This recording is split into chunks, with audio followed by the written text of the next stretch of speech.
Thanks for downloading this episode from Teachers Talk Radio. You can find the full schedule and listen back to all our shows at ttradio.org. This show is brought to you in partnership with the Witherslack Group, experts in special education and care. Enjoy the podcast. Today's all about Nick Hart. Nick Hart is the executive head teacher of Courthouse Junior School in Berkshire and the organiser of Research Ed Bucks, which was on May 2022. He runs an influential blog, thisismyclassroom.wordpress.com. He's also a visiting fellow of Ambition Institute, where I believe, and he can correct me if I'm wrong, that he is involved in the NPQH as well. Nick, are you there? I am. Evening, Tom. How are you? How's your week been so far? It's been okay so far. It's the term is racing on. I can't believe we're near the end of November, but we're coming to a really fun time of the year. Yes, indeed. So before we get into Impact, which is why you're here, your book published by Bloomsbury Education, Impact, and your 5-part framework for making a difference in schools.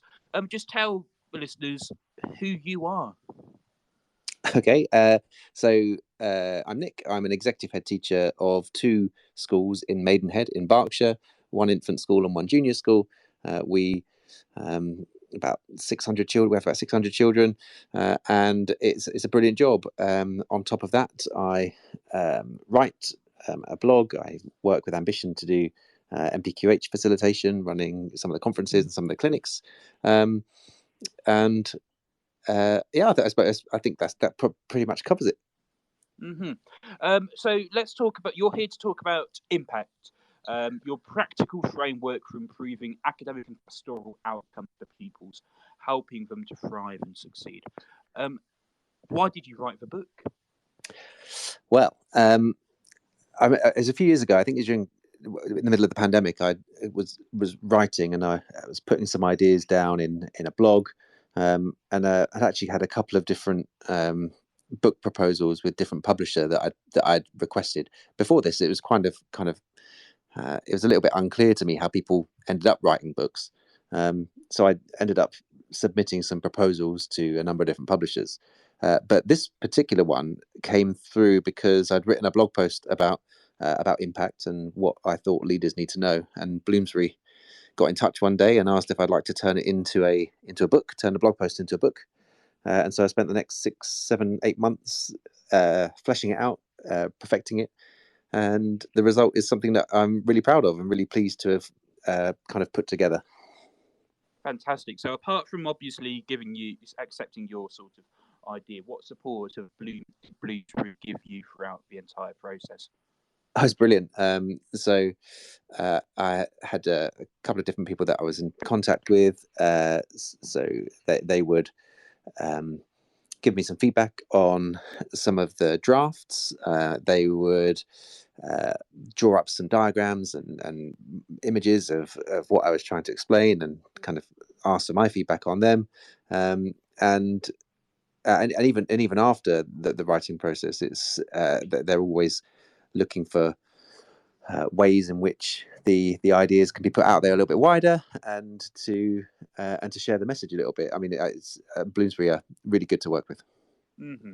Yeah, that sounds very good. And so just talk us through the writing process, Ben. So how long did it take from sort of putting, I don't know, I suppose fingers to keyboard these days rather than pen, from there to sort of getting a draft towards getting something which was able to be published on the 18th of August, I believe, which was A-level results day.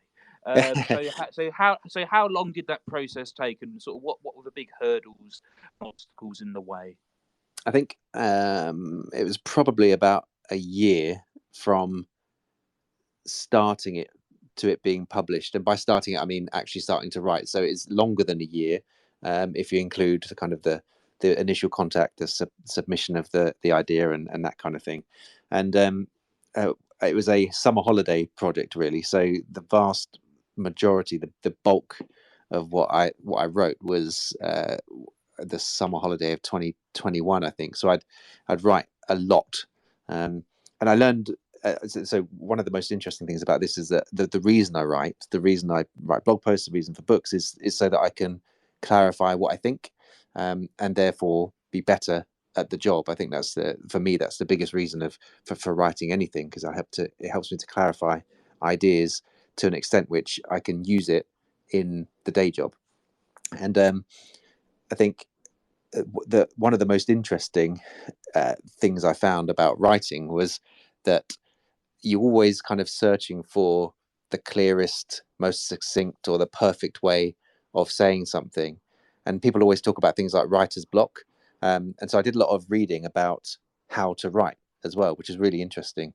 And one of the things that I learned and I do now is just write, just type anything, whatever comes into mind, and then it's much easier to kind of redraft and edit than it is to sit in front of a screen pondering over the perfect way of putting something. It's much easier to work with an initial draft. I mean, I think I've got scores of drafts on my iPad of different versions of things. But that process is what's valuable. It's taking an idea, saying it in a clearer way, or linking it to a different idea, or refining what it is that the message that I want to portray. That's the really useful thing in all of it, and that's really helped me to clarify what I think about a number of things in school leadership. Yeah, it reminds me a lot of that response. Sort of reminds me a lot about Austin's Butterfly and the ethic of excellence from Ron Berger, in that sense, about starting with something quite rough and then just refining it so it becomes a finished product. So yeah, real good inspiration there for anybody who is looking to write their own book. And so it was published in August. It's been out for 3 months or so now. What have you made of the initial reception? I mean, it's hard to tell. Like, I mean, people kind of contact on Twitter and say they're enjoying it, and people that I know in real life as well say they find it useful. But it is really really hard to know. For a little bit, I was obsessed with the Amazon analytics, and because one of the weird things is that it's really hard to find out how many have been sold. And Amazon do this thing where they kind of take sales and they give you a rank that gives you an idea, and so you get a bit kind of self-obsessed and check Amazon and see where it is on various different charts. But I say the feedback has been interesting from most, and if people have found it useful, that's really good. But for me, one of the main reasons writing it was for myself. There was also a couple I think there was one example on social media where there was maybe not a positive review of it, and that's fair. And I think what I've written here is a way of thinking about school leadership, and I'm not proposing that this is the way or the best way. It's just a way. Everyone who writes, everyone who comes up with models for how things work, is trying to make their reality concrete for other people. And my reality of school leadership is completely different to somebody else's.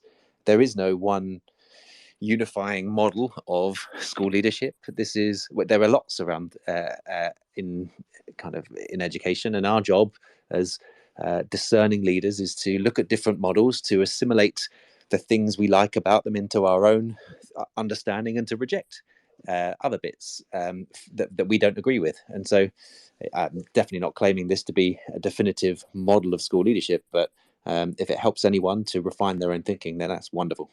Mm-hmm. Let's face it, if anybody had a definitive model of school leadership already, then nobody would be writing any more books about it. We'd all be doing it. So exactly. There's never a definitive model of anything. Your background, Nick, is primary.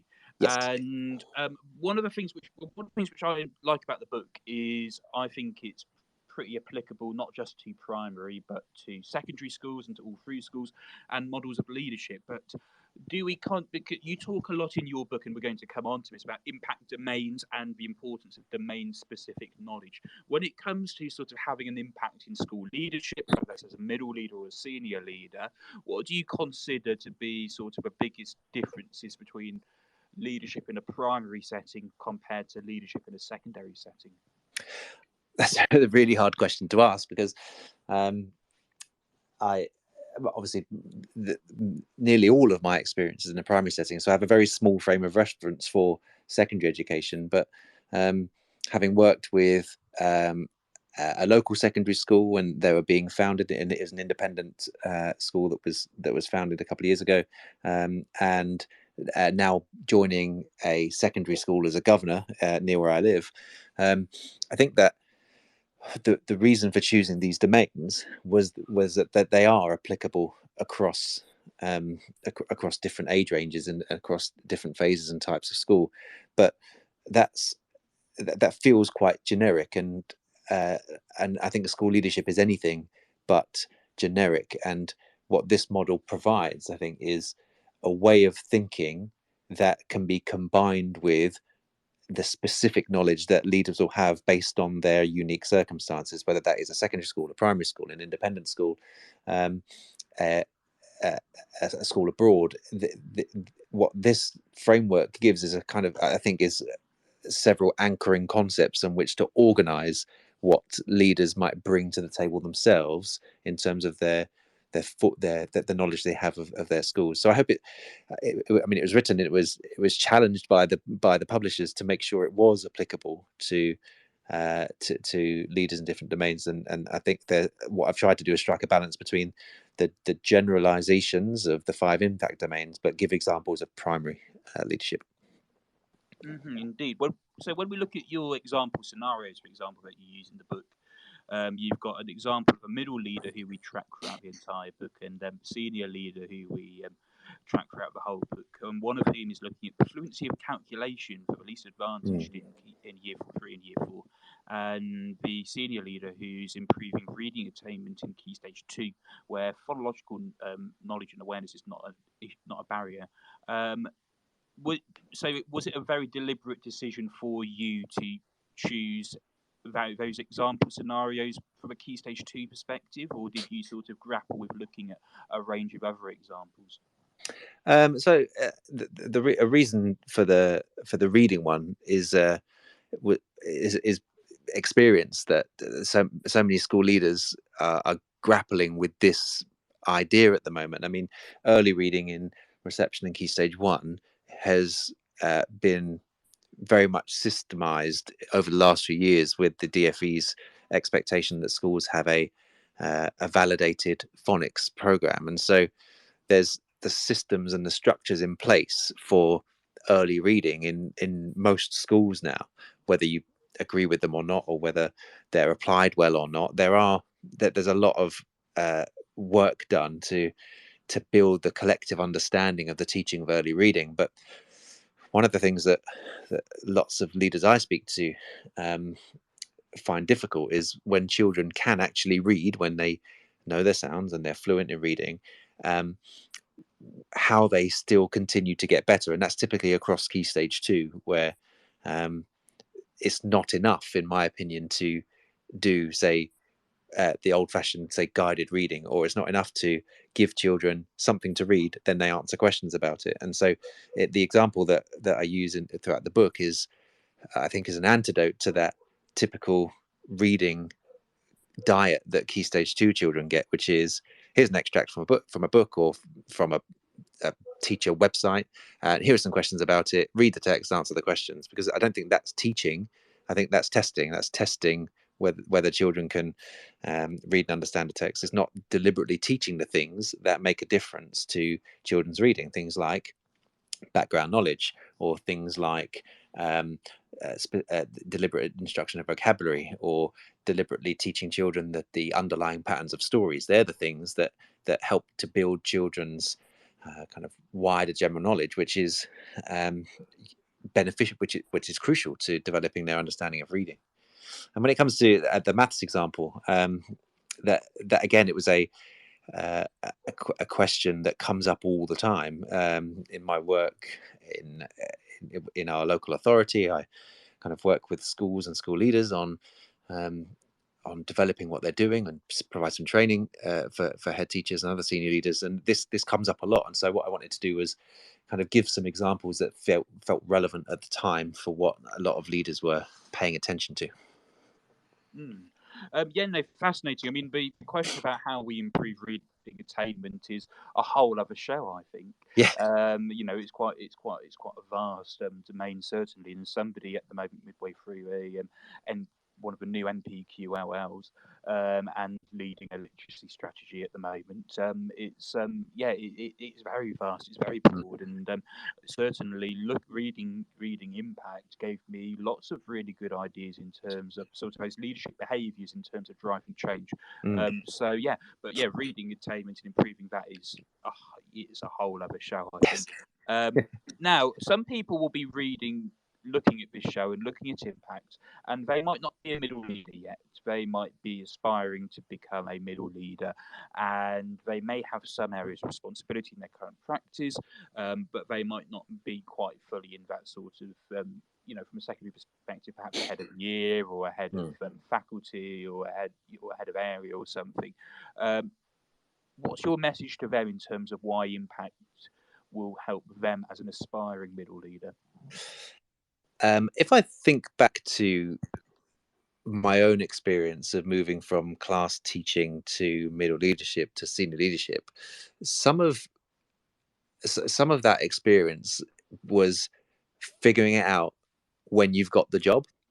It didn't necessarily involve any particularly well thought out training or opportunities. You kind of end up doing the job and learning while you're doing it. And so one of the reasons that this is that some of the examples there are pitched at kind of middle leadership is to try and remove the mystique around what it is to be a good middle leader. Sometimes that's invisible, and if school leaders don't have a really clear understanding of what it means to for middle leaders to try and influence what happens in school with an ultimate aim of improving outcomes for children, without that model in their heads of how you might go about that, it can be left to the kind of middle leaders' own devices, or maybe just looking for someone else in the school to emulate or to mimic in order to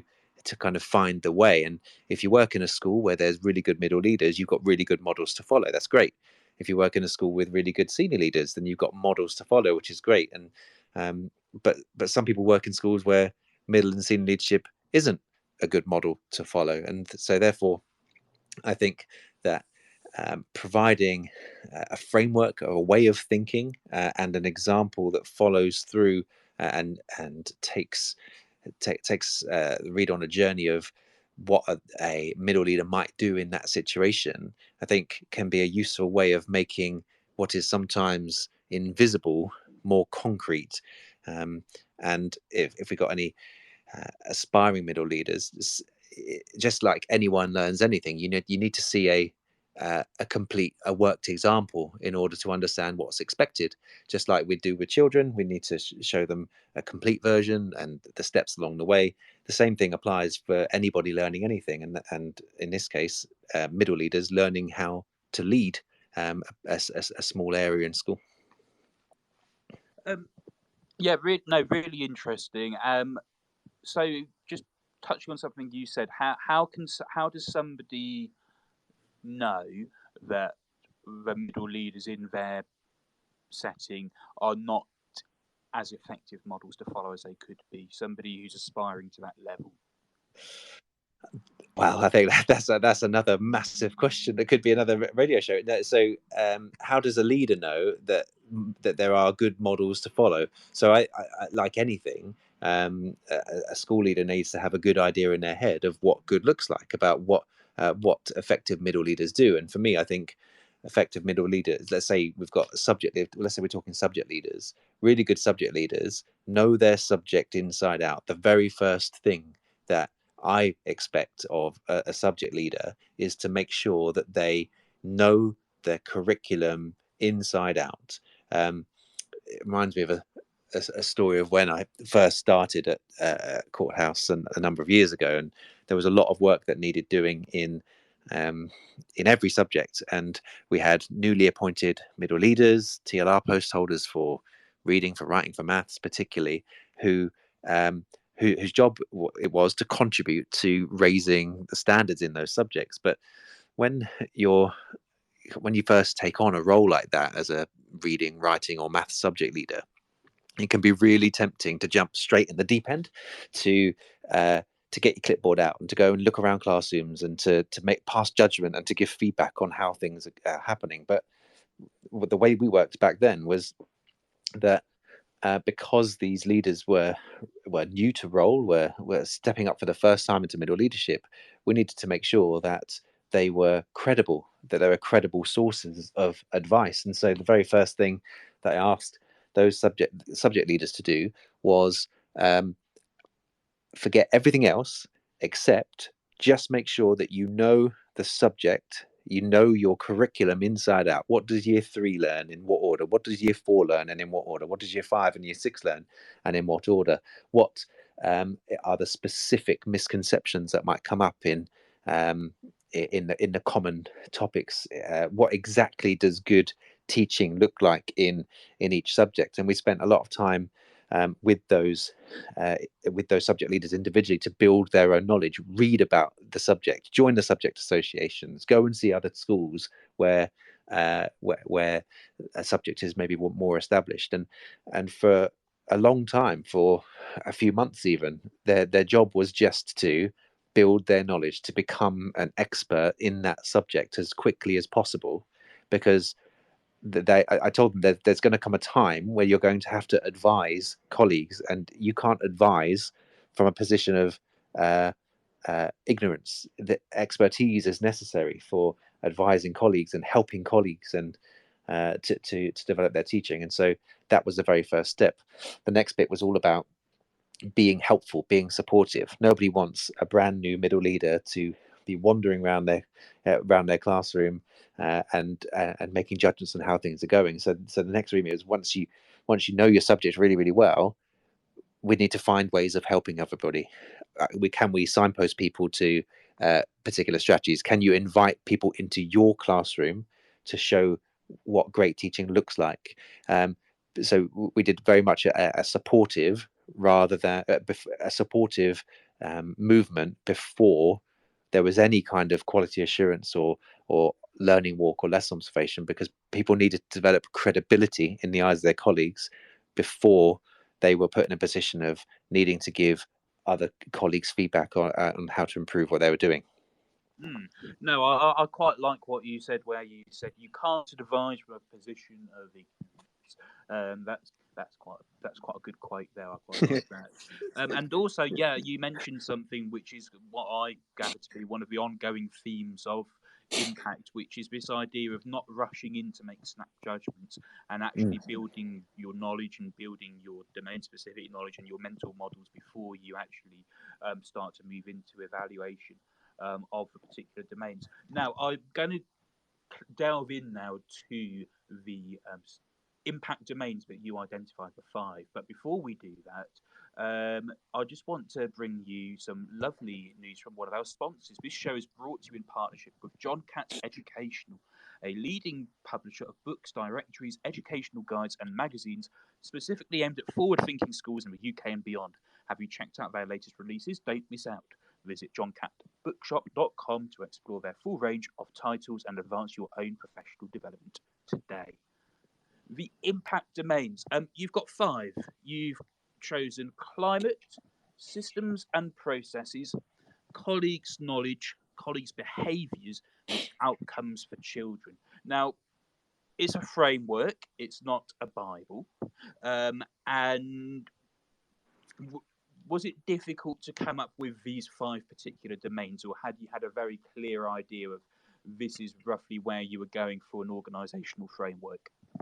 I think it was a combination of thinking over several years. And so I remember a number of years ago, I think I was in charge of Pupil Premium somewhere, and I had to write an impact statement. The head wanted me to write an impact statement for kind of the difference that we'd made. And I sat down to write, and I thought, okay, well, making a difference is children learning more, so I can gather information about what children have learned. But then I was thinking, what if that hasn't happened yet? What if that's not that progress isn't enough yet, and therefore kind of it started off as a really short impact report, because for some children it takes a lot longer to see kind of an improvement in their outcomes than it does for others. So then I thought, well, okay, well, there must be some other prerequisite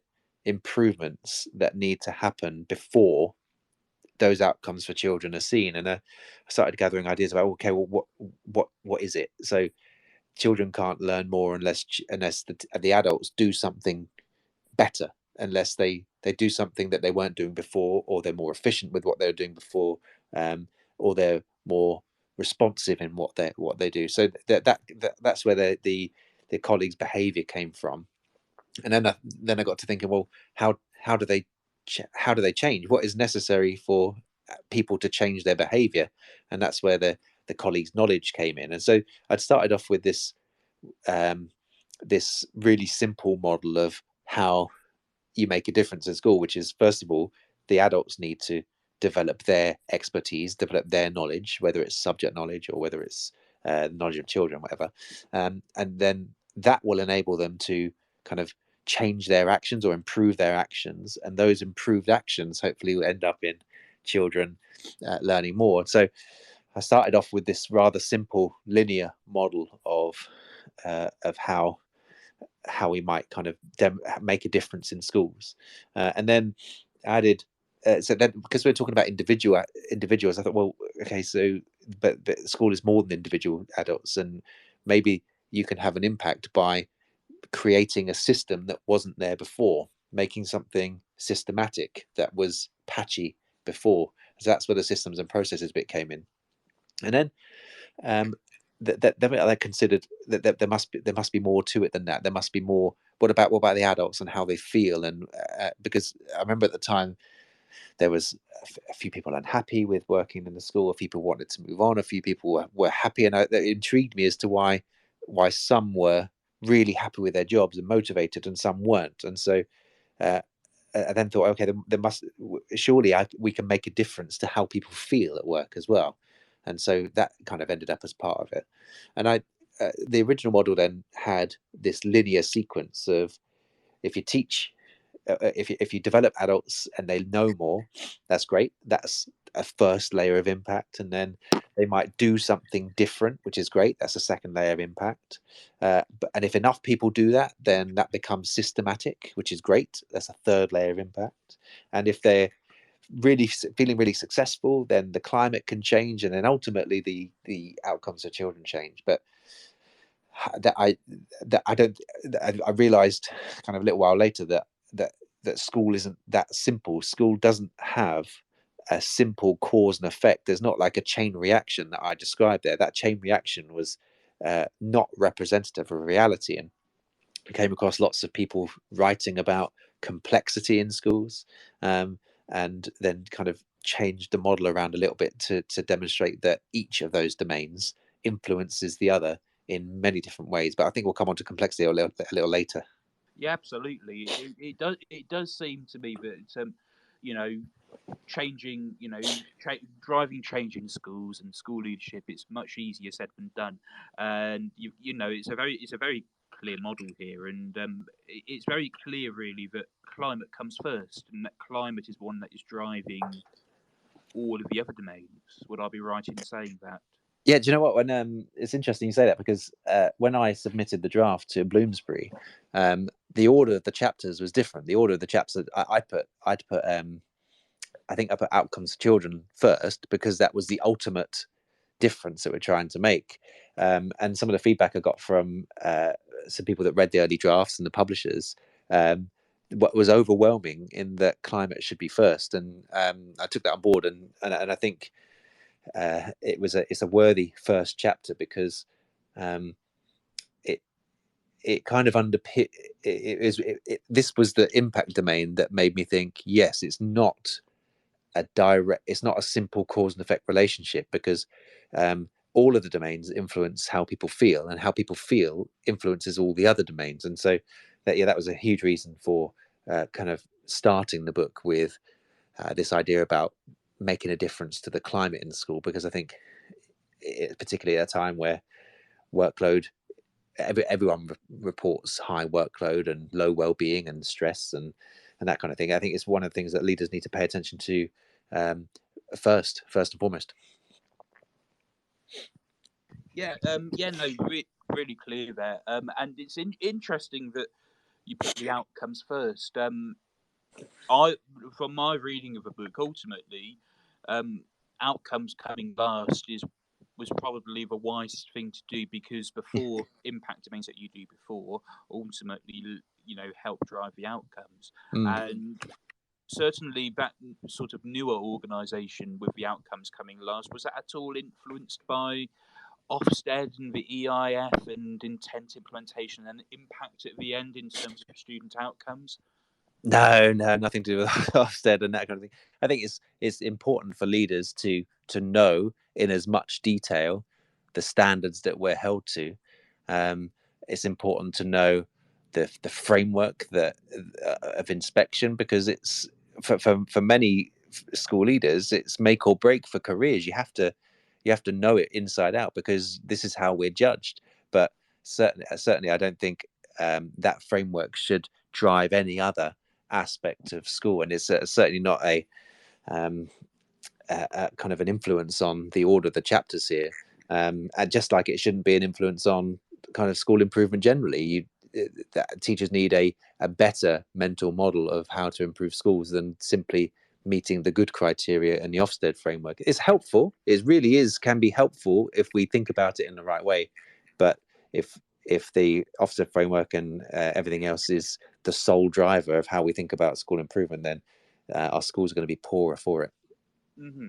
Now, before we move on, we're going to have a look at the 5 impact domains in greater detail, and we're going to look at what they are, why they matter, how they can be evaluated, how they interact with one another, and how leaders can build knowledge of them. Before we do that, we do have a question which is pinned to the top of the space. Remember, of course, Teachers Talk Radio is interactive. If Nick says something that you agree with, you've got emojis down the bottom. There's also a thumbs down one, which I hope we're not going to be using as well. And of course, you can tweet along. In the bottom right-hand corner of your screen, there is a speech bubble. So any questions you have for Nick, you can ask there. If you're really brave, and please feel brave, you can request to speak and ask Nick a question directly as well. This question is from Josh. Josh is a head of history. And it's about what you were talking about in terms of nobody wants a brand new middle leader to be wandering around a classroom, making judgments on how things are going, and they need to develop the credibility first. Josh's question is, how does a middle leader develop this credibility, and how does a middle leader then get to know their department? What would you say to Josh? First, hi Josh, thanks for the question. I would say that in order to develop credibility, we need to understand the nature of expertise. So people will find experts credible. They'll trust experts. So the question is really about what is expertise in middle leadership, and then how do we go about it? And this is something that kind of has come up in various bits. So that Peps McCree has recently been writing some of his epic threads about this kind of thing. And expertise at its root is knowledge. We can't increase our performance. We can't be more credible without knowing an incredible amount of about the thing that we're meant to be leading. So if for example, a history leader, they need to know inside out the curriculum from the youngest child to the oldest child. They need to know what it is that has been chosen in terms of curriculum choices, curriculum content. They need to know the order that the curriculum has been sequenced in, and why. They need to know what really good history teaching looks like, and sometimes that comes from being in the right environment, and sometimes it comes from having to develop that externally through reading or watching or visiting schools and everything else. And I think that the very first step is in credibility is knowing the subject inside out, and only there, and then that next step is the approach to what middle leadership is. If a new middle leader has a model to follow, that leaders make judgments, that leaders are kind of or judgmental, or if they are unfair, or if they have biases or anything else, then that kind of skews what they think middle leadership is. And so that after developing expertise, it's about setting yourself up to support other people. Can you share practice? Can you get people into your classroom to see? People will only find you credible if they can see you doing expert performance. And for a middle leader, for a history leader, for example, that is being a really good history teacher. And so when there's that base level of credibility in terms of teaching, then people are going to be far more receptive to suggestions and tweaks and feedback about how to improve teaching. And then that bit about how can a middle leader get to know their department. There's there's loads of kind of discourse around quality assurance and what it looks like. Now, anybody walking into somebody else's classroom, just by being there, changes the dynamics. So we have to accept that whether we're a middle leader or a head teacher or anything in between, that what we see when we watch lessons or walk the school is probably not the exact accurate truth of what normally happens, because whether we aim to or not, we change people's behavior when we're in the room with them. Children might behave slightly differently, or adults might do something differently than they normally would. And so yes, it's important to walk the school and to see what we notice, but one of the most important ways to get to know the department is through conversation, through talking about what it is that people are doing, what their understanding is of the history curriculum, what their understanding is of great history teaching. One of those things about school improvement and culture change is that in order for any of it to be successful, there has to be alignment of beliefs and values and underlying assumptions about what great teaching is, what great history teaching is, what a great history department looks like. And so a huge part of getting to know the department is making sure that there are lots and lots of conversations with people to try and align beliefs, find out what they believe, find out what they think, so that when we do see things in action, we can frame it in that context and not just judge it from our own natural biases. Mm-hmm. Tom, very comprehensive there, and certainly we're going to touch on a lot of the issues about developing that expertise and knowing your department when we look at colleagues' knowledge and colleagues' behaviours as well. But we're going to delve into the 5 impact domains. So we're going to start, of course, with climate. And one of the things which I picked up when reading the section about climate was the focus here on autonomy in schools, and you divided autonomy into 4 sections: autonomy of task, autonomy of time, autonomy of technique, and autonomy of team. Why is autonomy so important in creating climate in schools? Well, this comes from Dan Pink's work on motivation, and this is not education based, but it's I think from various domains, the world of business, that or that autonomy is a driver of motivation. If we want people to be motivated, they have to have they have to feel like they have autonomy, and that's a really important distinction, because it's not the autonomy that they have, it's the autonomy that they perceive, and that is really tricky. But I think schools are very different places to the business world where this comes from, and I think there's a continuum for leaders to consider with autonomy,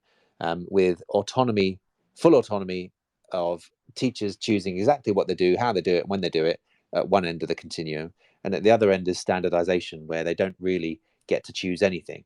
And for school leaders, it's about figuring out, for everything that teachers do or those who work in schools do, whereabouts on that continuum is appropriate. And so you wouldn't want autonomy over exiting the building for a fire drill. You have to have a standardized system for that to keep people safe. You wouldn't want autonomy over safeguarding practices, because we have systems in place so that children don't slip through the net. You wouldn't want autonomy over checking that children are here in the morning by completing the register. We need a standardized system for that across all the classes so that we don't miss important things. So there are elements of that the school day and teachers' responsibilities that require standardization, but there are also elements that require autonomy. And I mean, some people, and people are different. Some people want more autonomy. Some people just want to be told what to do. It's that we have to, as leaders, understand what it is that people need in order to do their jobs really well, and then see if we can find ways of solving that problem. It might be that some teachers, and this is a really common one that comes up a lot in a lot of schools and leaders that I talk to, where this move towards a more carefully designed curriculum has ended up with some teachers feeling they don't have any control over the content of what they teach, whereas for many years they may have chosen for themselves what they teach in their subject or in a unit of work. But you could argue that you can't have a coherent curriculum across key stages if teachers are choosing subject content themselves. There has to be an element of alignment or standardization to a certain extent with curriculum choices, so that there's a coherent thread through any subject curriculum. But then equally, some teachers are quite happy to be given, right, here's a medium-term plan, here is a sequence of lessons, here are the resources, and they're quite happy to spend their time on figuring out the best way of teaching that content, which frees up some of that time that we know teachers don't have because of high workload. Back to that first example of a teacher that wants autonomy over what they choose, that I think one of the best ways to harness that is to get them involved in curriculum decisions, not just for their class or their year group, but for the whole school. If they're really interested in curriculum design, harness that interest for the whole thing and not just one small part of it. I think autonomy is a really complex kind of domain in which we need to think carefully about everything that we ask teachers to do and balance autonomy with workload, and finding different opportunities to kind of create autonomy in the school day for those that really need it. Yes, no, it's sort of that balance between workload and autonomy, particularly within the curriculum, which is so it's a big issue at the moment in terms of how hard teachers are working, and are they working smart on most important things. Now, one of the things that you touched on a bit earlier is about finding out about climate as a school leader, as a senior leader in particular, because the moment the senior leader steps inside a classroom, the behaviour changes. So how can senior leaders find out about the school climate, about the sort of norms of behaving and of being inside a school, if the moment they step inside a classroom, that all changes? So what can leaders actually do? So I mean, there's a couple of options, and one of the answers previously was to have lots of conversations with people at different times about different things to find out how they're feeling about a particular problem. And I think that's one of the things that we don't get right in terms of, say, staff surveys. Often the model for staff surveys is once a year you ask them about every single thing, and depending on the time of year and what they've just been doing, you might get different answers for different questions. But the climate is too big to inquire into in its entirety. It's far more useful to try and find out how people feel about a specific thing that we're focusing on. So if in the book there's examples of reading, reading at Key Stage 2, where children can read, like technically read fairly well, but the comprehension needs work. And so one of the ways of finding out about climate is to ask how people feel about teaching reading in Key Stage 2. How motivated does it feel to be teaching reading in Key Stage 2? So it's about I think to make it manageable, it's about asking the right questions and noticing the right things, noticing body language, noticing interactions with between colleagues, noticing what how people behave in classrooms, because that can betray how they feel about what they're doing. Body language, for example, all these things give us an indication on how people feel. But as you said at the beginning, we change the dynamic just by being there, and so we have to treat what we see and what we hear as a hunch that needs testing out further, rather than that absolute truth. You mentioned school surveys there and how they may not be the most valid method of evaluating climate in a school. But were a school to use school surveys as part of their methods of evaluating climate, should those school surveys be anonymous, or should responses have a name attached to them? That's a good question. I think that anonymous is the norm, isn't it? Where the idea is that people can answer freely without fear of repercussion, if you like. But for me, if something comes up in an anonymous survey that you didn't already know about, or you didn't have an inkling about, that shows a kind of a lack of awareness about what's going on in the school. If staff feel that an anonymous survey is the only way that they can share how they feel, then there's obviously not enough psychological safety. There's obviously not enough trust in the school, because those things, if there are things that leaders need to hear, and an anonymous survey is the only way of doing that, that for me, that kind of tells a story of a poor climate where there's not enough trust and psychological safety. But it's whether it's a kind of named or anonymous, I think it's only one part of the picture. I think the best school leaders have lots of conversations with lots of people, and they build up a picture of how it feels to be in the school or in the team or teaching this particular subject, that an anonymous survey might just confirm or reject, or and I think we need to be really careful with surveys, because they are not the only way of finding about the climate. In fact, there are problems with it. I mean, what if you don't get full response rates? What if you only get 20% respondents? It's only a small part of the overall picture that we need to consider. Yeah, definitely. And I think the point about triangulation is really key there in terms of having multiple methods in terms of finding out. We have actually just put out a poll about whether school surveys should be anonymous. I might try and report back on that one in about 4 time. Lucy, if you could try pinning it into the space, that would be absolutely grand. And get voting, everybody, because it's a really interesting question. Again, Nick, I agree with so much of what you said there about the fact that if you have to have an anonymous survey in order to gauge staff feelings about something, then the climate in the school probably isn't, the club probably isn't right, but people don't feel confident enough in, saying something which may go slightly against the grain, but feelings if they have to hide behind anonymity. So yeah, no, I think that's a pretty key thing then. So once leaders find out about climate in the school, once they've built their knowledge of that in order to sort of guide the direction of travel, what should they be doing next? What are the next steps?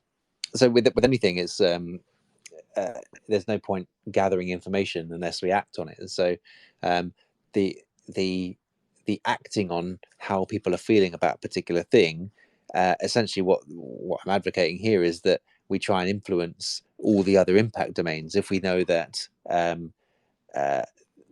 that kind of teachers are less enthusiastic about teaching phonics, for example, and that then the premise of this book is to harness the power of the other impact domains to try and influence that climate, because it's certainly desirable for a climate to be positive, and if it's in any way not, then we need to try and affect what's happening in across the school so that it can in turn affect the climate. And what I'm proposing here is that all the other impact domains affect the climate. So if we can build adults' knowledge, if we can align their beliefs, if we can kind of help them to become better teachers in how they behave and what they do day by day, if we can get them to be part of a bigger system and that children are doing better, then my argument here is that a combination of all of those things will contribute to a better climate. And part of that is that's specific for climate is how leaders lead, how they go about the daily work. And part of that has to be a huge attention to improving psychological safety, improving trust, because without those two things, improvement is probably almost impossible. Hmm. So yes, no, that's sort of an overview on climate. Obviously, if you want to find out more about what Nick has to say about climate, then his book is available to buy from Bloomsbury website itself. It's actually saving 30%, saving £4.50 at £10.49. And you can buy it from all good bookshops, I'm sure. Our next impact domain that you write about is systems and processes, and these are split into 5 components: behaviour, which we've discussed already to an extent; professional development, again, which we've discussed; curriculum, which we've discussed; assessment and quality assurance as well. There was something you wrote about in the behaviour section. You talked about the concept of the equality of adult authority. And you very much in the book how sometimes a senior leader can sort of insert themselves into a situation involving a student and teacher in order to try and diffuse the situation. In doing so, they may help to diffuse the situation, but at the same time, they are to an extent undermining that teacher's authority. Could you elaborate on that at all for us? Yeah, of course.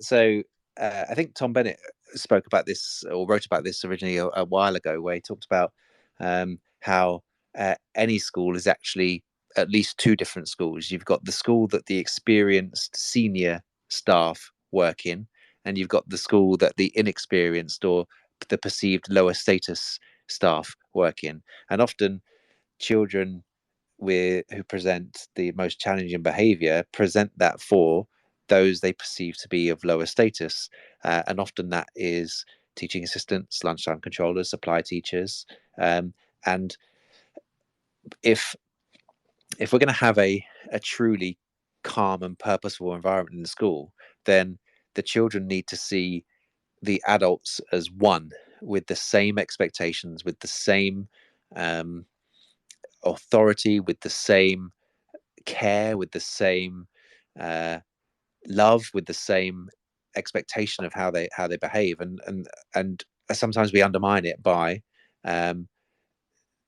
following a thread such as this. So, for example, a teaching assistant comes and says, comes off the playground and said, at break time, I asked the child to stop doing something, and they ran away, or they carried on doing it. That's not an uncommon thing to happen, and a well-meaning senior leader might go and get that child and tell them off and tell them to listen to the teaching assistant on the playground. But that doesn't do anything to help the child see that the teaching assistant has status. And so, one of the things that I advocate is that there's a good point for some coaching there at that point. So, let's say that in that same example, a child has run away from a teaching assistant and not done what they've been asked. The teaching assistant and I, for example, would talk through kind of what would be a good thing to do next. And if I jump in and I talk to the child, I completely undermine that teaching assistant. So what I want in this situation is the teaching assistant to lead the conversation. Together, we'd go and find that child. But beforehand, I'd have talked the teaching assistant through what they're going to say. They're going to reset their expectations. They're going to make it clear that it's not okay to kind of ignore or run away. And all the while, it's the teaching assistant who is having this conversation. And I'm there for moral support, if you like. I'm there to kind of be in the background and to lend some weight to what the teaching assistant is saying. But so it's not me that's saying it. It's not me that's enforcing it. I'm just there kind of as backup, so that the teaching assistant establishes himself as a credible adult that should be listened to just like any other adult in the school. Yeah, no, that's fascinating. The number of times in which, in a sense, we sort of, obviously some issues need to be escalated, Yes. especially some of those which include some of those sort of dangerous behaviours. But Absolutely. yeah, no, I think establishing that equality of adult authority is very key. Another thing you talk about in terms of systems and processes is assessment. And assessment is such a thorny issue. It's something which the big O look quite carefully at in terms of the education inspection framework as well. What sort of things do leaders have to think about when it comes to effective assessment frameworks and assessment policies in their schools? You talked a lot, for example, in your book about the folly of lots of sort of intense marking strategies. Mm. So first of all, I think leaders need to have a very clear idea about what good assessment is, and for starters, we need to be really clear that the most useful form of assessment is formative assessment, the stuff that happens day by day, minute by minute, the gathering information and changing what we do based on what we know. And if we're going to get teachers paying attention to any form of assessment the most, it's got to be that one, because that's the one that can make a difference. Putting numbers on a spreadsheet or writing feedback in a book that a child might not be able to read or act on accurately, they're less efficient and less useful assessment practices. And so we have to look with fresh eyes at everything to do with assessment that we ask teachers to do. When it comes to kind of the progress tracking or the data entry side of assessment, we have to be really clear what we're getting from these things. And so it's not uncommon for children to sit tests throughout kind of the primary age range, standardized tests sometimes, but leaders need to understand what it is you get from that. Standardized tests often do not assess the taught curriculum because they can't.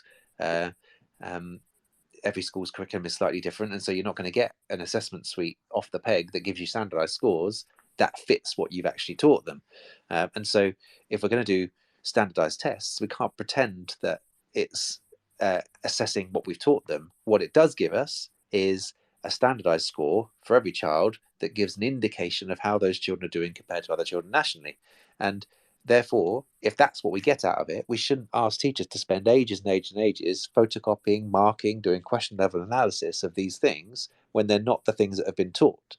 And so one of the standardized testing suites that we use is one that is online, where there's no marking, there's no data entry. It's just a click of a button, and that information goes essentially where leaders can use for governance or pattern spotting and that kind of thing. But it's not for teachers. It's not the most useful information that teachers can gather, so we don't waste their time doing it. Same with teacher assessments. So it's common practice for maybe once a term for teachers to put in a spreadsheet somewhere that every child is working towards or expected or greater depth. But who's that for? What's the information for? Does it inform teaching? Can we actually do it with any reliability and validity? It's hard enough to do it really well with systems that are really well established, like say Key Stage 1 moderation or Key Stage 2 writing moderation. There are whole documents and whole training courses about assessment accuracy and moderation there, which don't happen in other year groups. And if it's hard enough to get year 2 and year 6 right, imagine how hard it is to get year 1, year 3, and year 4 and year 5 right without a huge investment in time and resource. And so we just need to be aware that there's a trade-off with effort, workload, attention compared with what you get out of it. Mm-hmm. Yeah, definitely. Lots of food for thought there. Now, of course, we've got some shout outs to people who are here in the Twitter space tonight who have joined since I did the last shout outs. We've got Emily Folarancho, who is here, host of many a wonderful Teachers Talk radio show in times gone by. Woody's here. We've got Mrs. Charlie Pearson. We have Peter. We have Paul O'Brien. We have Jay Young, who has just come in, teacher of PE and head of ICT. Jess, head teacher, is here as well. We've got Jan, we've got Fiona, we've got Seb, who's still here. We've got Gigi, who is here, Theo, Melody Harmat, and Faye Bradbury as well. Apologies if I missed you out there. Now, of course, we couldn't be here today without one of our long-standing sponsors, Witherslack Group. Witherslack Group are a leading provider of specialist education and care. They need people like you to help them achieve even more. At Witherslack, you'll be given all of the resources and support you need, offered a clear path to career progression, and rewarded with some of the best salaries and benefits the industry has to offer. Wimberslack currently have some fantastic career opportunities available to apply for, so why not check out www.wimberslackgroup.co.uk/careers. Moving on to your third impact domain, Nick, which is colleagues' knowledge.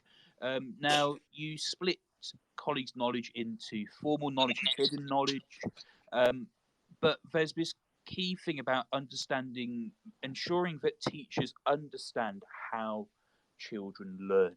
So, how can leaders support teachers that understand and comprehend how children actually learn? It sounds like it's a silly one to kind of bring up, because you'd expect kind of schools and people working in schools to understand the mechanisms of our core business, which is getting children to learn things. But actually, it's only relatively recently that the ideas about cognitive science and working memory model and cognitive load and that kind of thing have become more easily accessible. And so, I mean, first of all, leaders need to understand how the mind works and how memory works, and what conditions are required for children to actually learn something, the differences between learning and performance. These things are essential required knowledge for school leaders, because if they don't understand and can if they can't articulate what learning is and what learning looks like, you get some of the things that are still kind of kind of around today, such as like a focus on task completion rather than actual understanding. I mean, it's still common to see adults encouraging children to finish their work rather than understand their work. And sometimes the way that our schools are set up are that it kind of celebrates task completion instead of understanding. One thing that really fascinates me is what feedback a child gets when they've done some work. If we say something along the lines of, "Oh wow, you've written so much," or "Look, you've finished your story," that gives an impression that finishing is what's important, or the quantity of work is what's important, when in fact it's the understanding that is most useful. Understanding trumps task completion every single time, and so leaders need to have a really good idea of what it means to learn. Is this obsession with task completion, which is still quite prevalent in some settings, sort of this fear about books not looking beautiful, and sort of having external people coming in to look at books as part of their triangulation and looking at things which aren't necessarily complete or finished and going, oh well, we need to make sure they must finish that. Does it come from that sort of external pressure, do you think? I think for some it does, and for others it's possibly more this idea that I'm teaching Wednesday's lesson today. I need to finish Wednesday's lesson so they're ready for Thursday's lesson, and then Thursday's lesson needs to be finished because they need to be ready for Friday's lesson, and I need to do this unit of work so they're ready for the next unit of work. This conveyor belt of tasks and lessons is not the speed at which most children need to work. Some children will need more time than others, and I think that more so than external pressure is this kind of this thing we've internalized about how year 3 learn this, then this, then this, then this, and then they go to year 4, then they learn that and that and that and that, and this curriculum conveyor belt rumbles on without being slowed down or adapted in any way. I think that's a bigger issue in terms of task completion before understanding, because we have this need for coverage, or this expectation from leaders that we have to cover the curriculum. Of course, teaching it is not the same as children learning it, and it's far, in my eyes, far better for children to understand the majority of what they've been taught, but they may not have been taught everything because they've not had enough time, rather than they've been exposed to everything and only have a very limited understanding of all the things they've experienced. It's why children get to age 11 not understanding elements of maths. It's why there's a large proportion of children that get to age 16 without a fully developed understanding of what they should learn. Is because sometimes the curriculum goes too fast because we prioritize task completion over understanding. Is there an argument to be made, and this is certainly a very interesting question, I think, that if a student hasn't met the requirements of the curriculum in a particular year group, that they should be held back a year Oh, I don't know about rather that. than progress onto something? Because obviously, if our curriculum is a progression model, as it ought Mm. to, and they haven't progressed anywhere near as much as they should be in a particular year, what's the point of them moving on to the next step of a progression model? Shouldn't they be sort of held back in that sense? That's a tough one. I don't think so. I think there are social and emotional considerations to take into account there. But one of the reasons for the conveyor belt rumbling on and the prioritization of task completion over understanding is that our curriculum is too full. I think before anyone talks about holding children back a year, I think we need to review what it is that we're actually teaching children. Sometimes we massively overcomplicate and pack our curriculum with far too much content, lovely activities that are brilliant, fun, and great for children to do, but maybe don't have a place in a sequence of learning. And that's not to say that children shouldn't have great experiences, but everything that we ask them to do should be carefully thought out. And part of curriculum leadership is to decide what not to cover, because there's just too much. There's just too much in the curriculum for to fit it all in the working week, in term by term in the year, for it to be truly learned. I'd like to see a kind of a review of what's necessary and statutory, so that we can give children a better chance of learning the fundamentals. But certainly, I think that was a preferable avenue than holding children back a year. Mm-hmm. Oh, I've just forgotten what I was going to say. Oh, that was it, because it's not just a national curriculum, of course, but this is an issue. As a secondary school teacher, it's in the new spec GCSEs as well. And I've got Emily still here, and Emily is the head of history. I think Emily teaches Edexcel. I teach Edexcel, and the amount of content that students are required to know and remember and understand is absolutely ridiculous for a 2-year course. We're not going to finish teaching the course until April, and we're building in sort of revision and retrieval practice and space practice throughout. But there's no chunk of time left at the end to actually revise or actually sort of recap from the very beginning, so to speak. So the packed curriculum is certainly something which needs to be tackled. Now, one of the other things, Nick, that you talk about in colleagues' knowledge is knowledge of the school's strategic direction. How important is it for all staff to know what the school's strategic direction is and how they fit into that bigger picture? So there's a nuance here. I mean, every school has kind of some form of vision or mission statement or values or something, but I'd argue that it's not that teachers need to know. I think teachers and staff more widely need to know more at a greater level of detail what it is we're trying to do, what it is that what the problems that we're trying to solve, and the strategies that we've chosen to tackle those problems, and the active ingredients of those strategies, and what good looks like and what less effective looks like. I think it's more important to have real clarity on some of the specifics on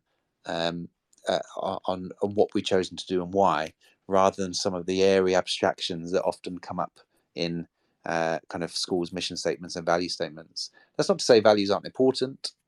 Values, when they're done well, are kind of good ways of pointing in the right direction. It's like a signpost, if you like. It tells us roughly which way to go, but doesn't really explain how we get there or some of the details of the journey. And the details of the journey are when I talk about purpose and strategic direction, it's more the increasing granular detail about how we work and what we've chosen to pay attention to, that I think everyone needs to have a really good understanding of. And that's where you get alignment. That's where you get kind of collective, collaborative problem solving, which is beneficial for everyone. Thank you for that. We've got 20 minutes remaining, and we've got 2 impact domains to discuss. Colleagues' behaviours is the fourth one in impact. And you refer to a phrase which I've seen quite a few times. Lots of different people have referred to it, about the soft bigotry of low expectation. It's quite a contentious phrase. quarters, in some quarters. So how can leaders avoid the soft bigotry of low expectations in colleagues' behaviours? So part of this is being really clear about what good work looks like. Sometimes, without a kind of a wider experience, teachers might not have a picture in their heads about what an appropriate standard of work looks like. And so, while schools do a lot of moderation type activities to do with assessment, sometimes a more standardization approach could be quite useful, which is where kind of teachers get together and look at some examples of work, and then they recalibrate what it is that they expect of children based on seeing other examples. That's why it's really good to have multiple year groups in a class if we're multiple classes in a year group if our schools are big enough, because you get to see what children in other classes are producing, the work they're producing. And when we see work that is of a higher standard, then it changes our expectation of what we want from children. So there's one aspect is kind of the work that we expect from children, but another element of that is how adults treat children. And sometimes it's our expectations are shown through what we say, but often adults' expectations of children are shown in their behavior. So it's human nature to have bias. It's human nature to have favorites. It's human nature to interact with some more than others. And teachers need to check that. They need to notice when they are talking to the same few children more often than others. They need to notice when they are giving some children more warmth and more positive feedback, and when they're being less warm and less supportive to others. There's an interest. The idea here in this book is based on the Pygmalion effect, the study in the 60s about how teachers' expectations of children affect how they do. So in this study, some researchers went into a school and told teachers that there were children in their classes, and they named them, who, based on some testing, were certain to bloom in the year ahead. They identified them as gifted, and in the next year, something's going to click, and they're absolutely going to thrive at school. And what they found was that teachers treated those children differently. They were warmer. They gave better feedback. They were more supportive. But the interesting thing was that those children were chosen at random, and it wasn't that they were going to bloom. They weren't identified by testing.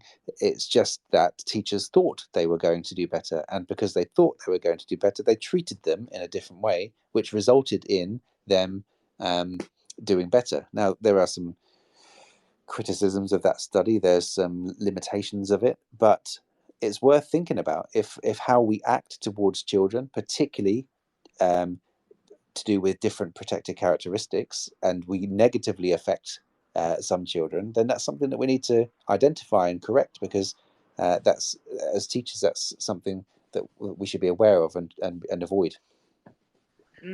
It's fascinating there. And in terms of the points you make about college behaviours, I'm looking at the survey that we sent out nearly half an hour ago. We had 150 votes. 91% agree that staff survey should be anonymous. Obviously, we need to tread that with caution, and Bill Wilkinson makes the very important point that at times they should and at times they shouldn't. We've had somebody else comment about how actually, even when a survey is anonymous, when you have questions like what phase are you in, what subject do you teach, etc., it can become very clear who is actually giving the responses. Once leaders have built knowledge of colleagues' behaviours, what should they do next? It's similar to kind of everything else. I mean, if we know that there is some strength or some effective practice in what people do, and some ineffective practice, we need to take a kind of a wider view on that. We might direct others to see some excellent practice. We might intervene with some professional development or some coaching, but I think it just comes down to conversations. And one of the interesting things about noticing what colleagues do is refraining from making absolute judgments on it, because it's for leaders, it's about understanding what they do. And so that if we're noticing what people are doing, it should always be followed up with kind of some exploration of why. Like, what is it, what do you believe, or what do you know that is influencing you to do those things? And so we can only ever judge based on our own standards when we see people doing something, and we can't. It's an unfair way to kind of see those behaviors, and so I think it needs kind of further explanation of the reasons for it, so that we can take a wider view and then decide whether there is a general trend towards that thing, in which case some professional development might be useful, or some staff training, or whether it's an individual thing, in which case a more tailored approach might be more useful.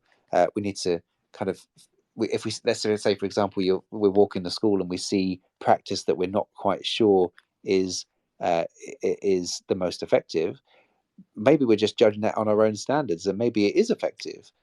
Maybe children are learning, and it's just our own preferences that are niggling us to kind of notice something that we're not quite right with. And that's it's the same with the kind of a few of the other domains, where just seeing something in action doesn't necessarily mean that we take action immediately. We need to try and take a pragmatic view about the reasons why, and how often, and does this always happen, or what are the views that support this, and then we can decide what to do, whether that is collective work or whether that's individual work.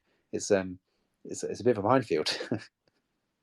Yeah, absolutely, and yeah, certainly some of the points you make about not rushing in too quickly are particularly important, especially in my context, when certainly I spent a lot of time observing teachers very new to the profession and trainee teachers, and actually trying to understand their behaviours.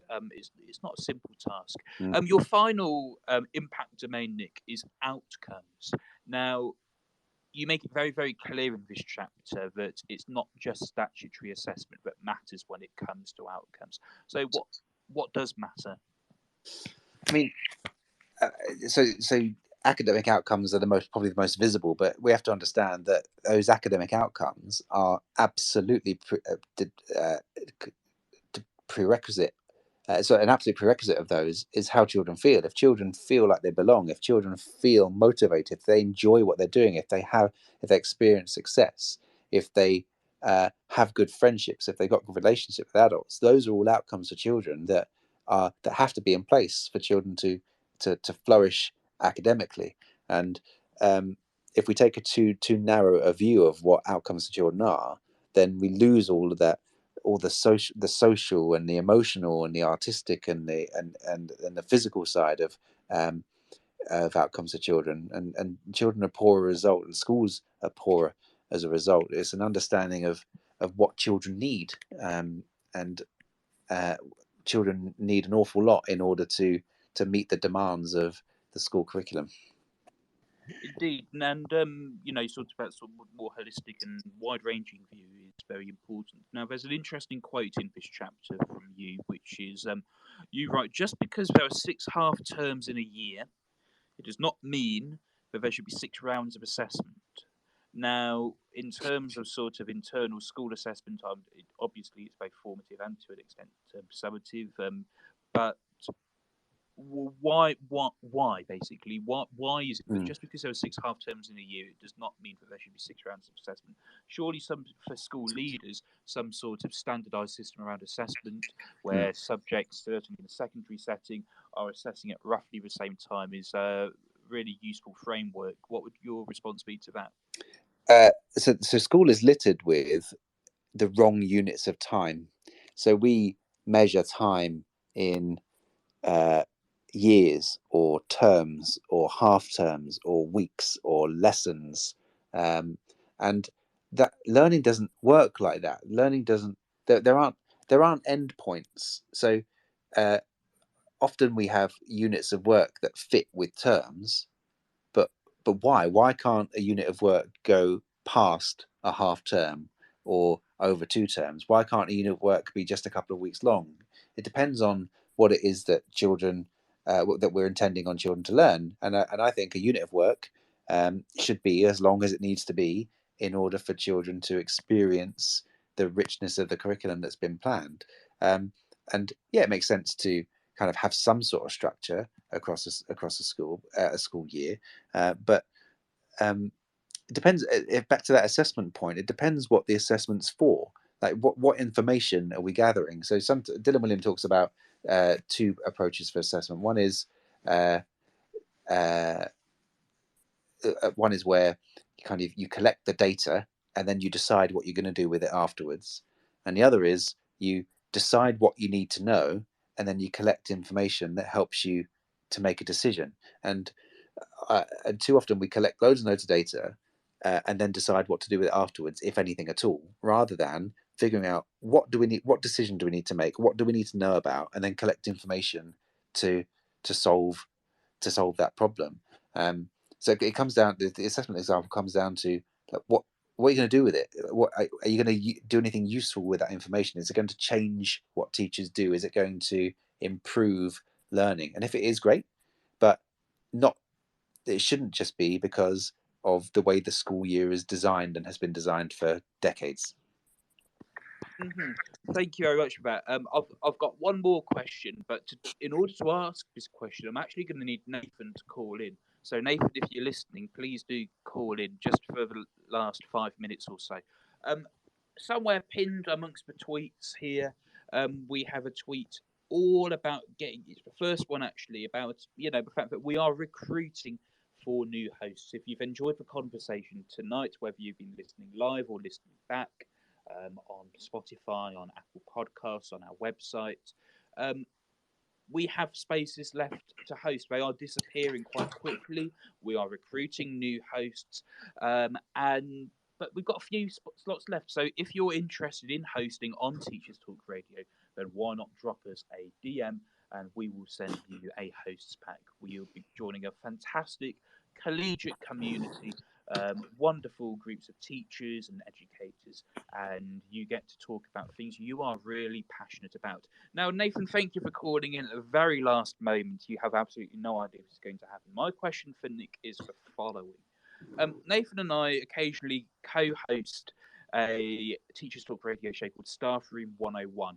In Staff Room 101, we debate and we discuss things in education that we'd like to lock away forever and throw away the key. What is the one aspect of school leadership you would like to throw into Staff Room 101? Oh, wow. Okay, that's a big question. Let's have a think. It is. No pressure. Okay.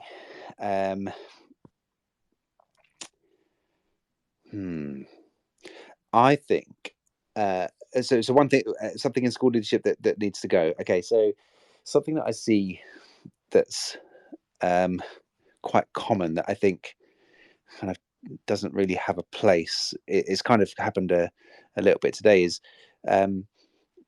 being driven by external forces for how the school is run. So you hear people say, one of the most common things, Ofsted want to see, or the trust needs to see this, or whoever this external person to the school is that is some ephemeral influence, is who's the expert in the school? It's the school leader. The school leader should know the school inside out and be able to make decisions about what it is that the school needs to do to improve. And so if we abdicate that responsibility and put it on an external body like the trust or the local authority or Ofsted, then I think you instantly kind of lose a bit of credibility. And what leaders need to do is to justify their decisions on educational reasons. The minute we go managerial, it's far less likely that there's going to be trust. It's far less likely that there's going to be alignment. So that's a very long-winded way of saying reliance on external bodies for direction. So yeah, we've got external pressures on school leadership decisions there. Nathan, is it going in? Am I coming through okay? Because I didn't have my headphones and I've been. Oh yeah. No, I. And you sound fine. Well. Okay, I'm 100% behind that one. Like I couldn't agree more. I was hoping Nick was going to put the term time part that he mentioned there, because as a primary background is the thing. You might not feel that, Tom, but definitely in primary, you're like live and die by the term times, and it's horrible when you get to the end of 6 weeks and you want to roll over, but no, it's the end of 6 weeks. But yeah, definitely anyone who is just saying somebody else absolving themselves of responsibility, I'm 100% behind that. I would put that straight in. Great, thanks. It's gone in. My half term is 7.5 weeks, so I'm looking forward to the next three half terms, which are 6 weeks each. Nick, you've been absolutely fantastic. Thank you so much for joining us. A reminder that Nick's book, Impact, a 5-part framework for making a difference in schools, is available on the Bloomsbury website with a 30% discount for just £10.49. Nick, thank you so much for joining us. No worries. Thank you for having me. And enjoy your evening. Take care. You've been listening to Teachers Talk Radio. Tune in live and listen back at ttradio.org. We look forward to hearing from you next time on Teachers Talk Radio.